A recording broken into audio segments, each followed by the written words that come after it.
Hello friends, welcome to our official YouTube channel Hasmukh Goswami College of Engineering, and I am Professor Vishal Gandhi from Electrical Department, and today's our topic is midterm and max term. So friends, mid term और max term जो topic है वो start करने से पहले सबसे पहले हम एसओपी और पीओएस के बारे में थोड़ा रिवीजन कर ले। तो एसओपी का मतलब होता है सम ऑफ प्रोडक्ट। ओके, तो जो सम ऑफ प्रोडक्ट होता है उसके अंदर क्या होता है कि जो भी प्रोडक्ट वाले टर्म होते हैं, जैसे एग्जांपल मैं ले रहा हूँ A B bar C plus A B C bar plus A bar B C, मतलब कि जो भी प्रोडक्ट वाले जो टर्म होते हैं उसका क्या किया होता है, समेशन किया होता है, मतलब उसको बोलते हैं सम ऑफ प्रोडक्ट। ओके, आगे है product of some.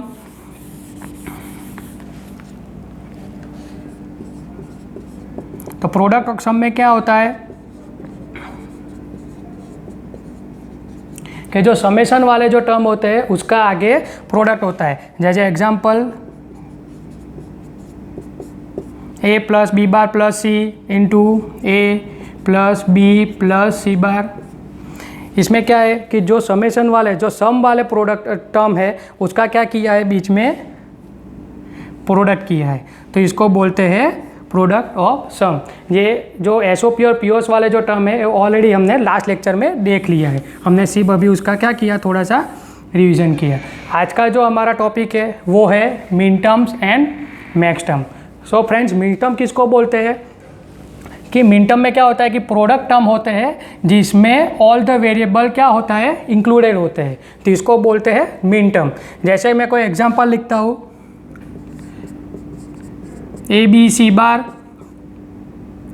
Plus A B bar C plus A bar B C.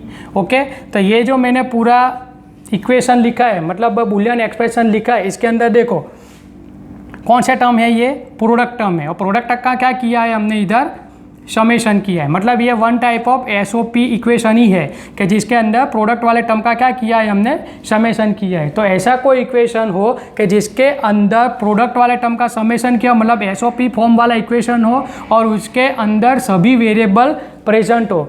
Okay, तो उसके टर्म को क्या बोल सकते हैं, हम उसको मिड टर्म बोल सकते हैं। ओके, और मिड टर्म को स्मॉल एम से आइडेंटिफाई किया जा सकता है। नेक्स्ट है मैक्स टर्म। तो मैक्स टर्म में क्या होता है कि सम वाले जो टर्म होते हैं उसका क्या होता है, आगे प्रोडक्ट होता है। जैसे ए प्लस बी प्लस सी। ओके, तो ए plus B bar plus C into में ले रहा हूँ ए bar plus B plus C. तो ये देखो इसमें क्या किया है कि सम वाले टर्म है लेकिन उसका बीच में क्या किया है, प्रोडक्ट किया है, तो उसको क्या बोलते हैं, पीओएस वाला इक्वेशन। तो पीओएस वाले इक्वेशन में जो टर्म होते हैं कि जिसके अंदर हर एक वेरिएबल प्रेजेंट होता है तो उसको बोलते हैं मैक्स टर्म, और मैक्स टर्म को कैपिटल एम से डिफाइन किया जाता है। ओके, और मिड टर्म्स को स्मॉल एम से डिफाइन किया जाता है। Okay, max term mid term means कि प्रोडक्ट वाले टर्म होता है कि जिसके अंदर हर एक वेरिएबल प्रेजेंट होता है तो उसको बोलते हैं मिड टर्म। मैक्स टर्म किसको बोलते हैं कि सम वाले टर्म होता है कि जिसके अंदर हर एक वेरिएबल प्रेजेंट होता है तो उसको बोलते हैं मैक्स टर्म। ओके, तो आगे देखते हैं मिड टर्म और मैक्स टर्म का। हमने इधर एक ब्लॉक लिया हुआ है जिसके अंदर हमने 3 वेरिएबल लिए हैं, मतलब 3 इनपुट हमने लिए हैं। ओके, अगर हमने 3 इनपुट लिए हैं तो उसके एक पॉसिबिलिटी कितनी होगी, 8 पॉसिबिलिटी होगी। या पॉसिबिलिटी हम कैसे फाइंड आउट करेंगे, तो उसका भी एक इक्वेशन है। अगर आपके पास 2 वेरिएबल है तो क्या करेंगे, 2⁻² करेंगे, मतलब 4 पॉसिबिलिटी बनेगी। अगर 3 वेरिएबल है तो 2⁻³ करेंगे तो टोटल 8 पॉसिबिलिटी बनेगी। अगर 4 वेरिएबल है तो 2⁻4 करेंगे तो टोटल 16 पॉसिबिलिटी इधर बनेगी। इधर हमने कितने वेरिएबल लिए, 3 वेरिएबल लिए हैं, ए बी और सी, तो कितनी पॉसिबिलिटी बनेगी, टोटल 8 पॉसिबिलिटी इधर होगी। तो इधर हमने 8 अलग अलग पॉसिबिलिटी इधर ली है। ओके, ए बी और सी, इधर हमने मिड टर्म्स लिखा है और इधर हमने मैक्स टर्म लिखा हुआ है। ओके, तो ये जो पूरा ब्लॉक है वो हम कैसे फाइंड आउट करेंगे वो हम अब देखते हैं।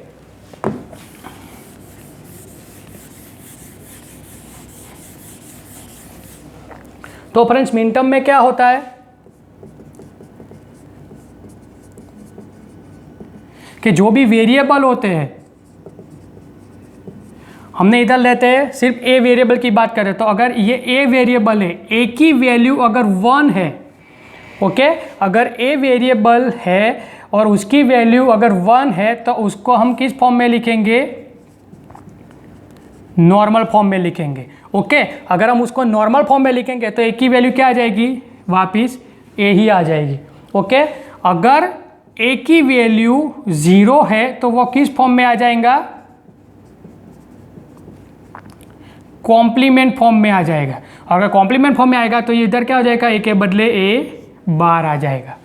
ओके फ्रेंड्स, तो ये हमको याद रखना है। अगर हम मिन टर्म्स फाइंड आउट कर रहे हैं तो मिन टर्म्स में क्या होगा, कोई भी वेरिएबल, इधर हमने ए वेरिएबल लिया है, ए बी सी कोई भी वेरिएबल हो सकता है। तो अगर वेरिएबल आपका जो है उसकी वैल्यू अगर 1 है तो वो नॉर्मल फॉर्म में आएगा, मतलब ए की वैल्यू ए ही रहेगी। अगर ए की वैल्यू 0 है तो वो कॉम्प्लीमेंट फॉर्म में आ जाएगा और उसकी वैल्यू ए बार हो जाएगी।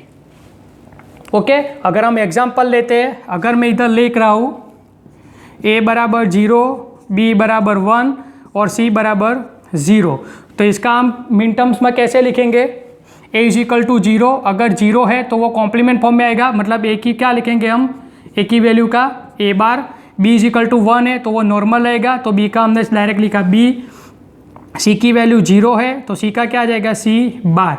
ओके, और हमने पहले देखा मिन टर्म में टर्म कैसे होते हैं, प्रोडक्ट वाले टर्म होते हैं। ओके, तो इसका हम प्रोडक्ट टर्म में लिखेंगे तो क्या लिखेंगे, a bar b c bar. Okay, तो ये बात हो गई मिन टर्म्स की।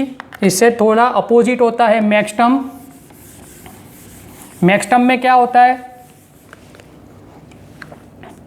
कि सम वाले टर्म होते हैं,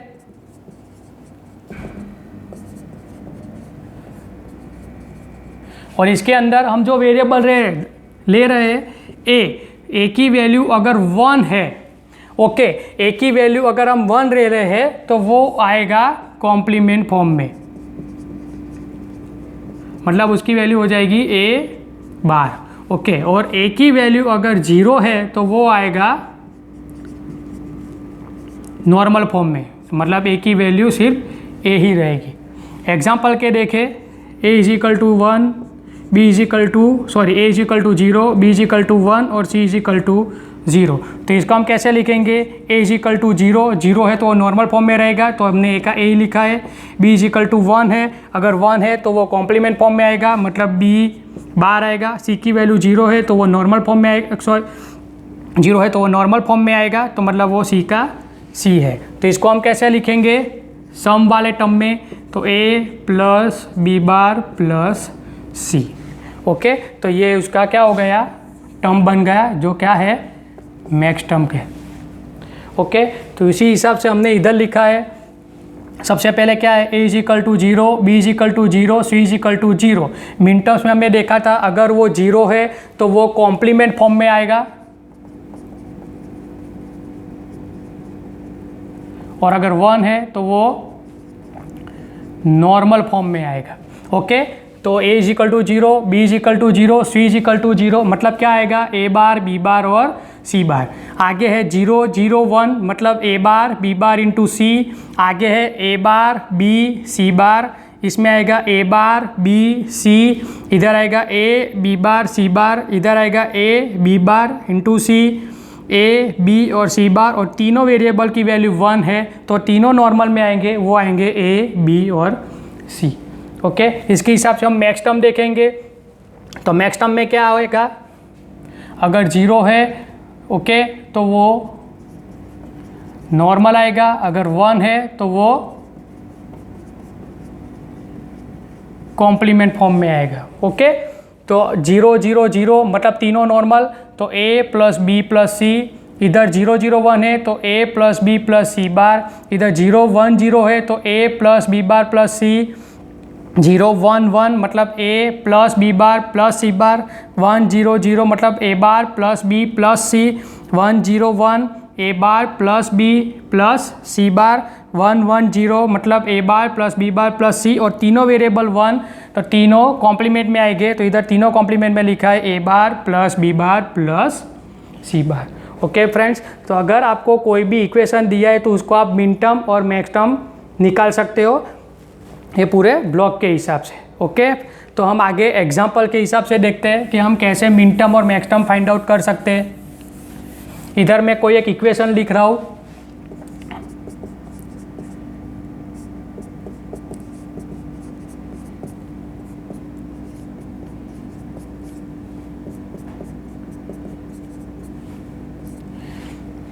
इधर मैंने y इक्वल टू कोई एक इक्वेशन लिखा है। ओके, मतलब एक बुलियन एक्सप्रेशन लिखा है और इसका हमको फाइंड आउट करना है मिन टर्म। ओके, तो मिन टर्म कैसे फाइंड आउट करोगे, बहुत इजी है। आप देखो y इक्वल टू क्या लिखा है, a bar b c bar. Okay, तो a बार b c बार क्या है, इधर a bar b c bar. Okay, अगर हमको ये नंबर निकालना है तो सबसे पहले हम क्या करेंगे, इधर हम उसका नंबर लिख लेते हैं। सबसे पहले m0 m1 m2 m3 m4 m5 m6 और m7। ओके, ये मिन टर्म है इसलिए हमने उसको स्मॉल m से लिखा है। अगर मैक्स टर्म होता तो हम कैपिटल M से लिखेंगे, capital M0 m1 m2 m3 m4 m5 m6 और m7। ओके, तो ये उसके क्या हो गए, नंबर हो गए। तो यही नंबर हमें आगे हमको इधर लिखना है। तो a बार b c बार कहाँ है, a बार b c बार कौन सा नंबर है, m2, तो हम इधर लिखेंगे small m2 plus a b c बार कहाँ है, a b और c बार तो कौन सा नंबर है, small m6 plus a b bar c कहाँ है, a b बार c मतलब स्मॉल m5 प्लस आगे है a bar b bar into c। Okay, तो ये रहा a bar b bar into c मतलब स्मॉल m1। तो यही नंबर हमको आगे लिखना है। तो हम डायरेक्टली कैसे लिखेंगे, y is equal to summation of small f counts में 1 2 5 6 1 2 5 6। तो ओके, तो ये हमको मिल गया मिन टर्म्स नंबर, जो भी हमको इक्वेशन दिया था उसका मिन टर्म्स नंबर मिल गए। y is equal to summation of small f 1 2 5 और 6। ओके, तो ये हमने फाइंड आउट किया मिन टर्म्स। ऐसे हम मैक्स टर्म भी फाइंड आउट कर सकते हैं। कैसे करेंगे,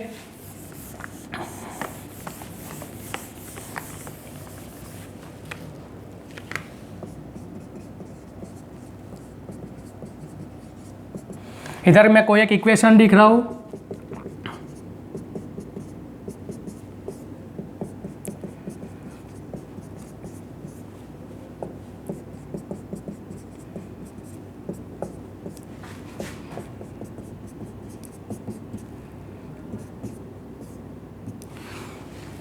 इधर मैंने कोई एक इक्वेशन लिखा है a plus B bar plus C bar into A plus B plus C into A bar plus B plus C into A plus B bar plus सी।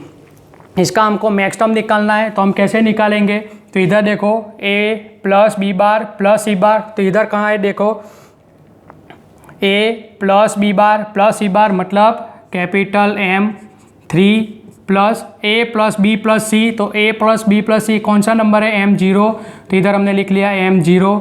आगे है a bar plus B plus C, कहाँ है देखो a bar plus B plus C, a bar plus B plus C मतलब M4 plus कौन सा है a plus B bar plus C, a plus B bar plus C मतलब capital M2। Okay, तो इसको हम आगे कैसे लिखेंगे, तो y is equal to pi capital M counts में 0 2 3 और 4। ओके, अगर मिन टर्म है तो हम इसको लिखेंगे summation of small M. Okay, अगर मैक्स टर्म है तो इसको हम लिखेंगे capital pi into capital M. Okay, तो ये हमको याद रखना है। अगर मिन टर्म लिखना है तो समेशन ऑफ स्मॉल एम लिखेंगे, अगर मैक्स टर्म है तो क्या पाई इंटू कैपिटल एम करके लिखेंगे। इधर जो मैक्स टर्म था इसलिए हमने क्या लिखा है, पाई एम 0 2 3 4। ओके फ्रेंड्स, तो ऐसे हम फाइंड आउट कर सकते हैं मिन टर्म और मैक्स टर्म। अगर आपको कोई भी बुलियन एक्सप्रेशन देते हैं तो उसका मिन टर्म और मैक्स टर्म हम इस ब्लॉक के हिसाब से फाइंड आउट कर सकते हैं। Okay friends, thanks for watching our video. Please share it, like it and subscribe it. Thank you.